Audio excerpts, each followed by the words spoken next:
Hi, since we are on the level of Svarishtana, which is water, the emotions, we can say it's the emotional body or the emotional layer.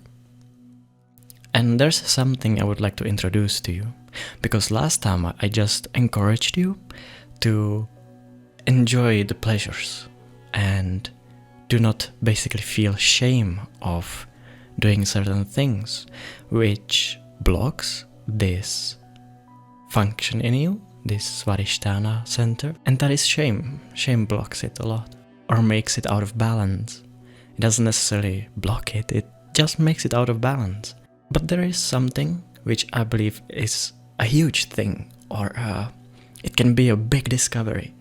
So I would like to introduce it to you, so give me some of your attention. Thank you. Now, as you become more aware, you start being more conscious and noticing of things arising within you through your daily life. What I would like you to focus on or notice, bring more awareness to, is your feelings and thoughts and reactions that come out of it. You might notice that sometimes you have a thought, and out of that thought comes an emotion, and they nicely support each other. Now let's talk in terms of fear. Fear cannot be there without the thought. There is a thought which projects into the future of what will happen or what can happen to you either a second from now, a year from now, it doesn't matter. And out of that thought comes emotion of fear or a sensation of fear, and they support each other. What happens a lot of times after that is that it snowballs on each other.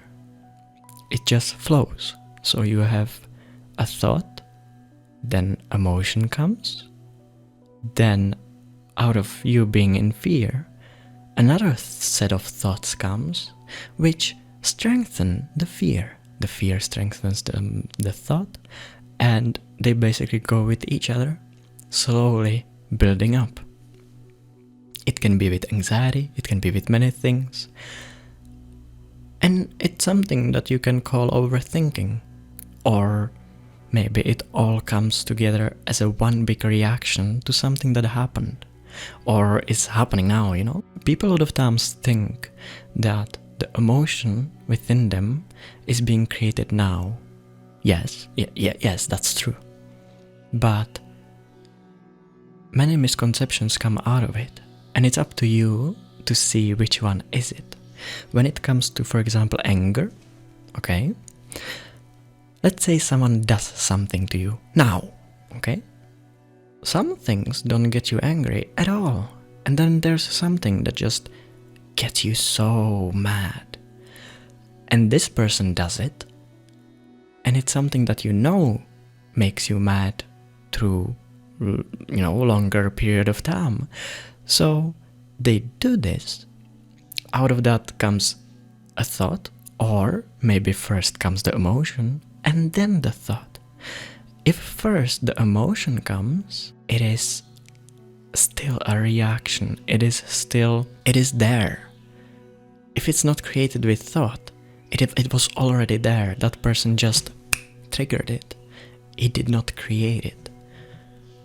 And then some thoughts come, oh, how fucking dare he do this to me? And that creates more anger. And some people are very unable to let go of anger because it keeps feeding itself. So let's say someone makes you angry. You get angry. You have angry thoughts, angry feelings. And then you cannot let it go. It bubbles in you, it stays there, or it's anxiety or fear, it doesn't matter. Because there is a lot of identity in the one that is scared, angry, or has the reasoning. Why are you so angry for 2 days? Oh, it's because he fucking did this to me, and he did that, and she hurt me like this, and I just, you cannot let it go because you have identity in that hurt one, or the one that is the victim of what happened. It can go on for 50 years. It doesn't matter. It's as fresh in the mind as it was when it was happening. So it doesn't really matter. And with this, you can let it go immediately. When you get to see that you are not the victim, the hurt one, the angry one, the fearful one, the one who has anxiety.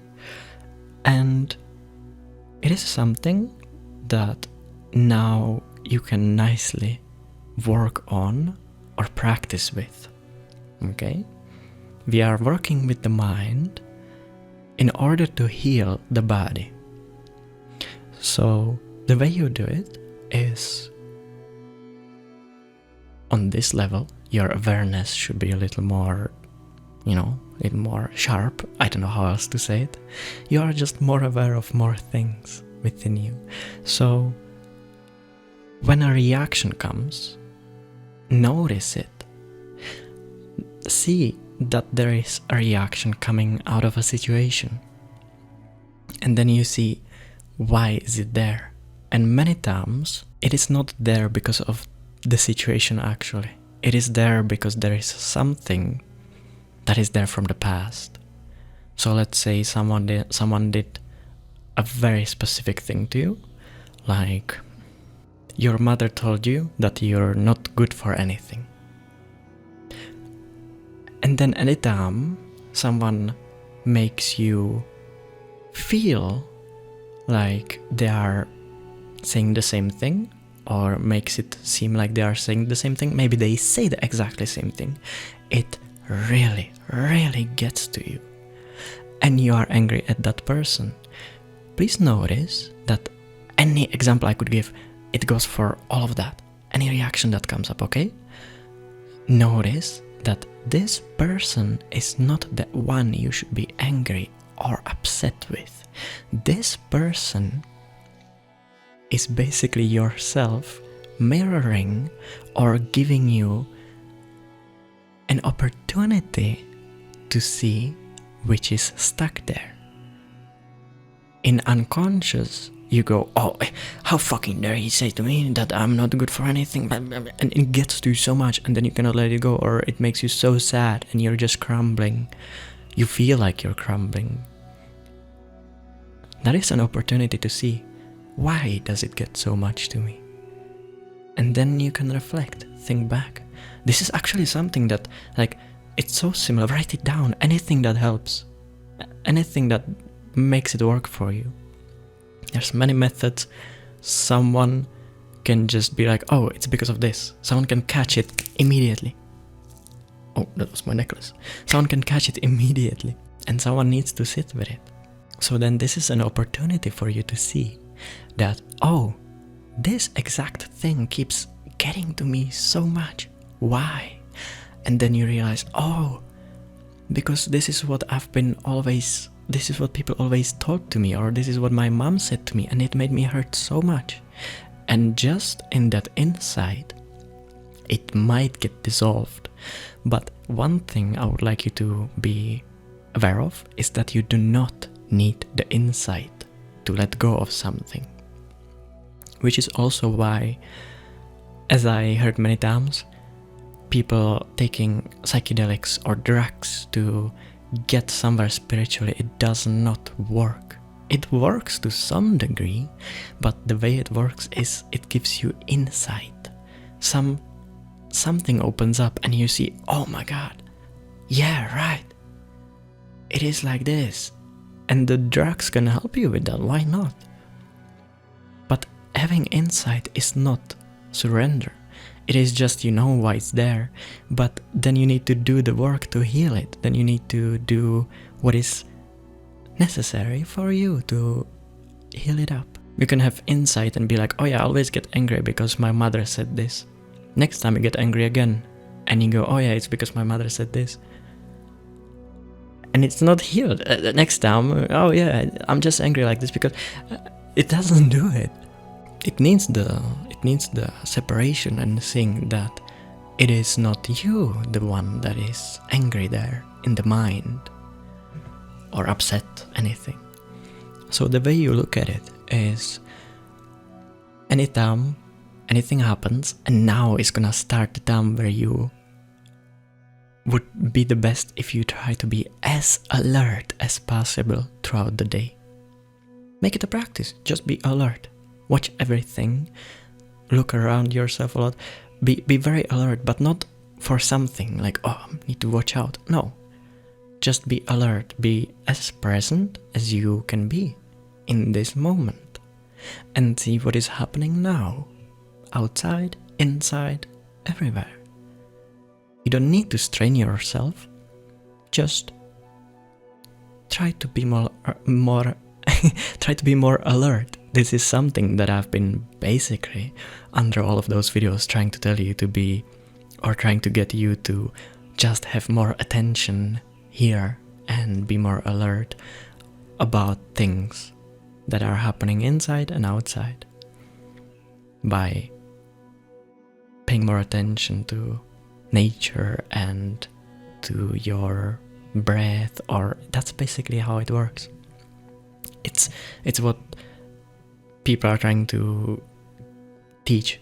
Just have the attention more here and less on the thought, because in the unconscious, the thought is mostly in the past or mostly in the future. Your focus is where you're trying to get and not where you are. So then the ancient meditation techniques being just sit and focus on your breath or something, it's just keeping the attention here to what is happening now, rather than having big projections in the past or future. So now you will start having more attention and alertness in the present. Maybe not fully, but it will start happening. And you use that to notice the reactions. Someone says something to you. Oh my god, those pants look stupid. Okay? Oh my god, you look so stupid. Or like, this looks bad on you. And you can notice, if it depends on your conditioning, but if you go like, oh, what? And then there is no space. There was no space. There was immediate reaction. You didn't even notice that arising of thought. How fucking dare you? Or like the feeling coming up. Sometimes first there is a feeling. Sometimes first there is a thought.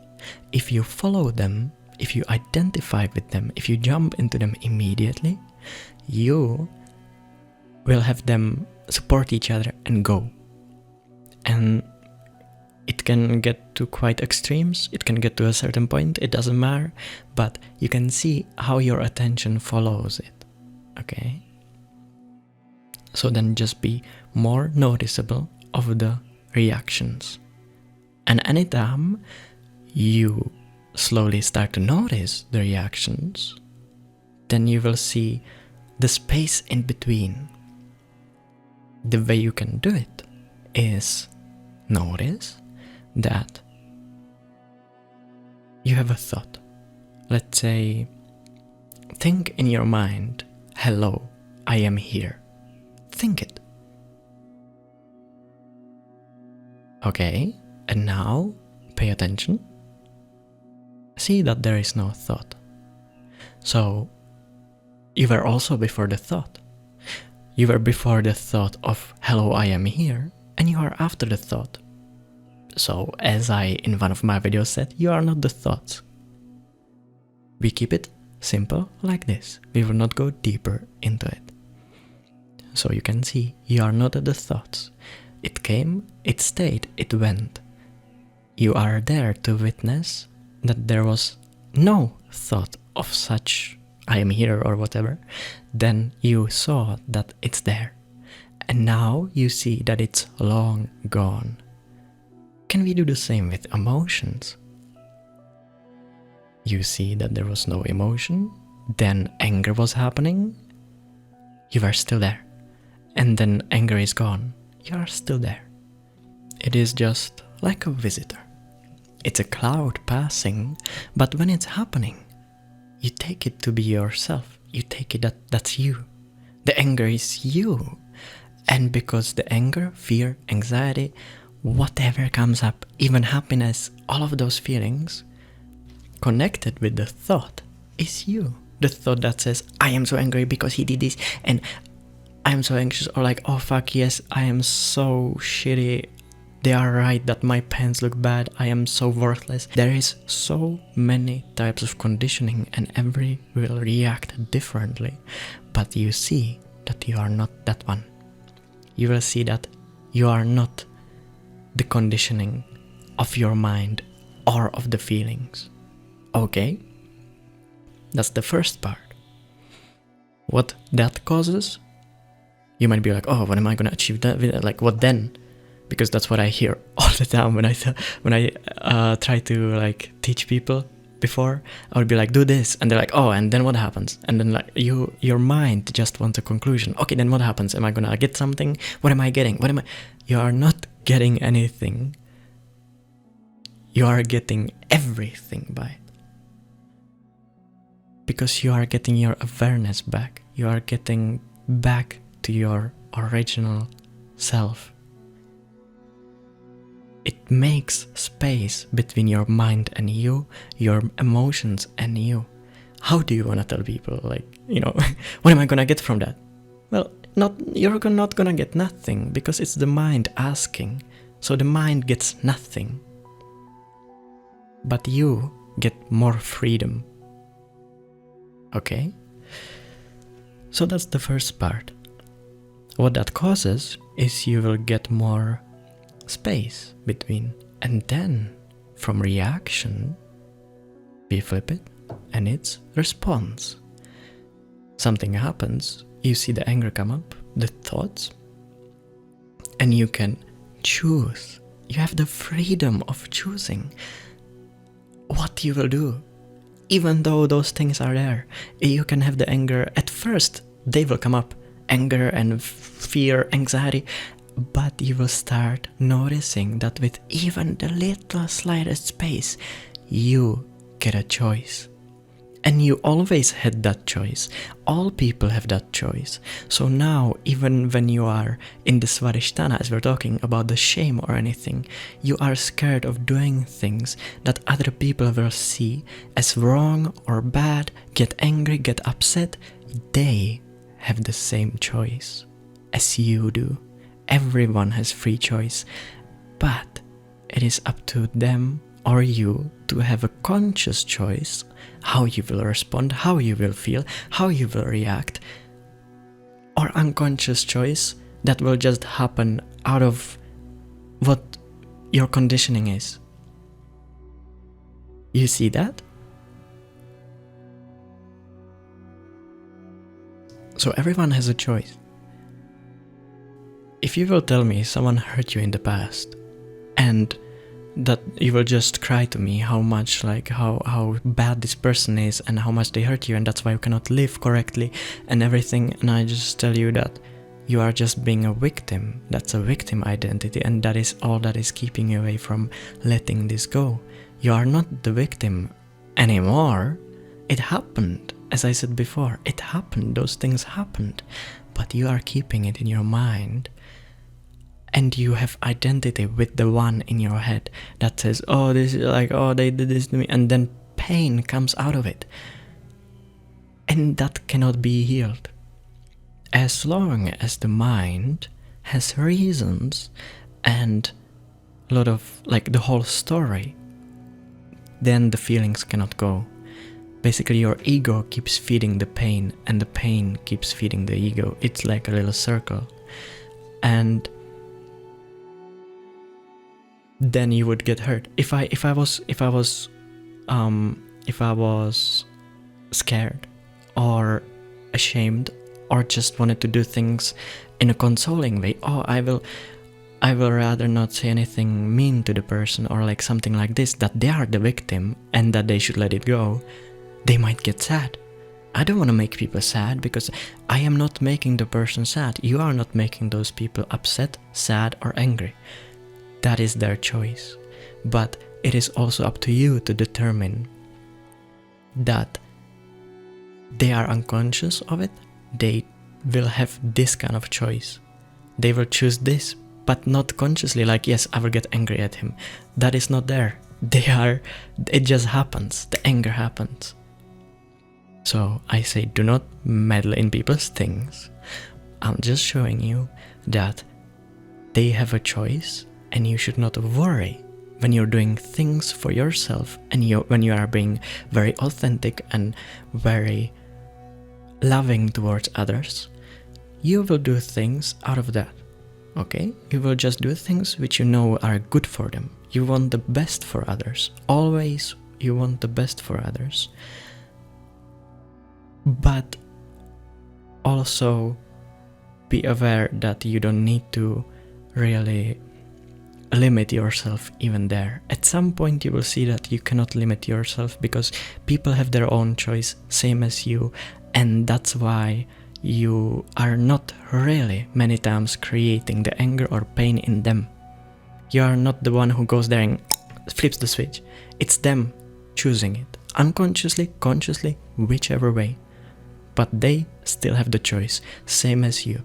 You still have the choice to act, respond, do anything how you want it to be. You have full free choice, but you do not have it, this function or this thing, you don't have it consciously if you are so identified with it that there is no space like this.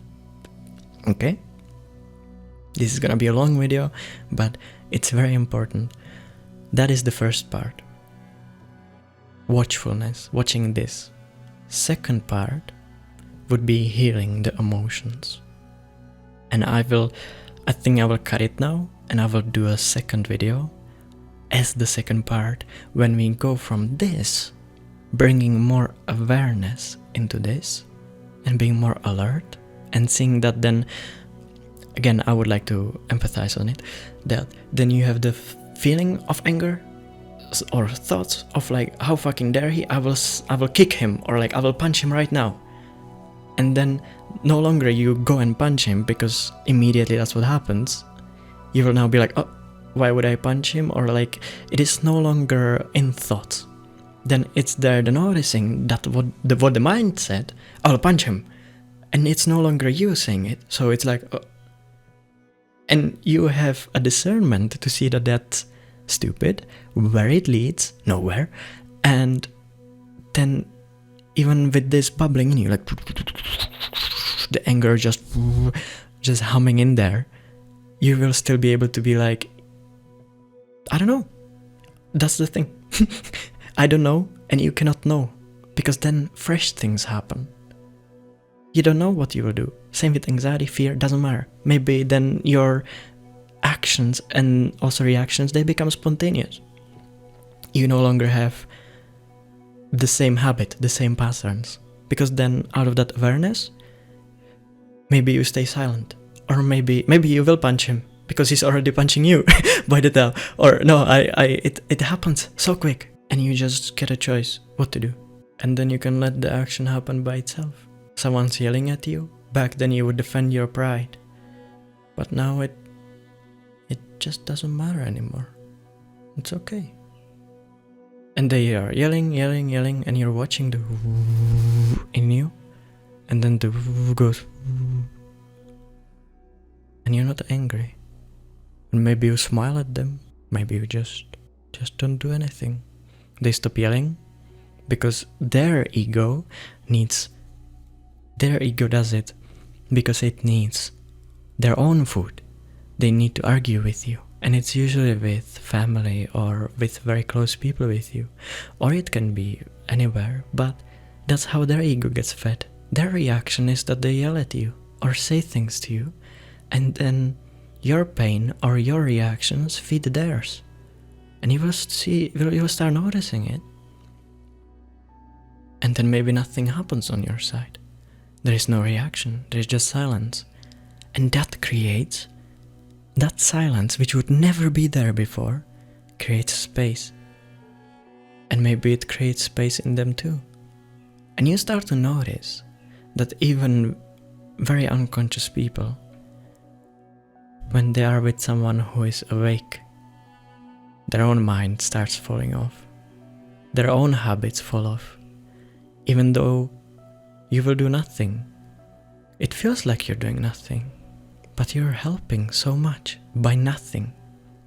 That is mature, that is powerful, and that is the biggest power you can get from this. One of the biggest powers you can get from this. So that's good. Thank you. And we will talk about the second part.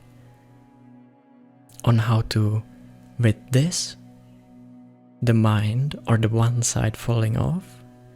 You know, as I said, first emotion come, then thoughts come. If one falls off, then it can be healed because it no longer feeds itself.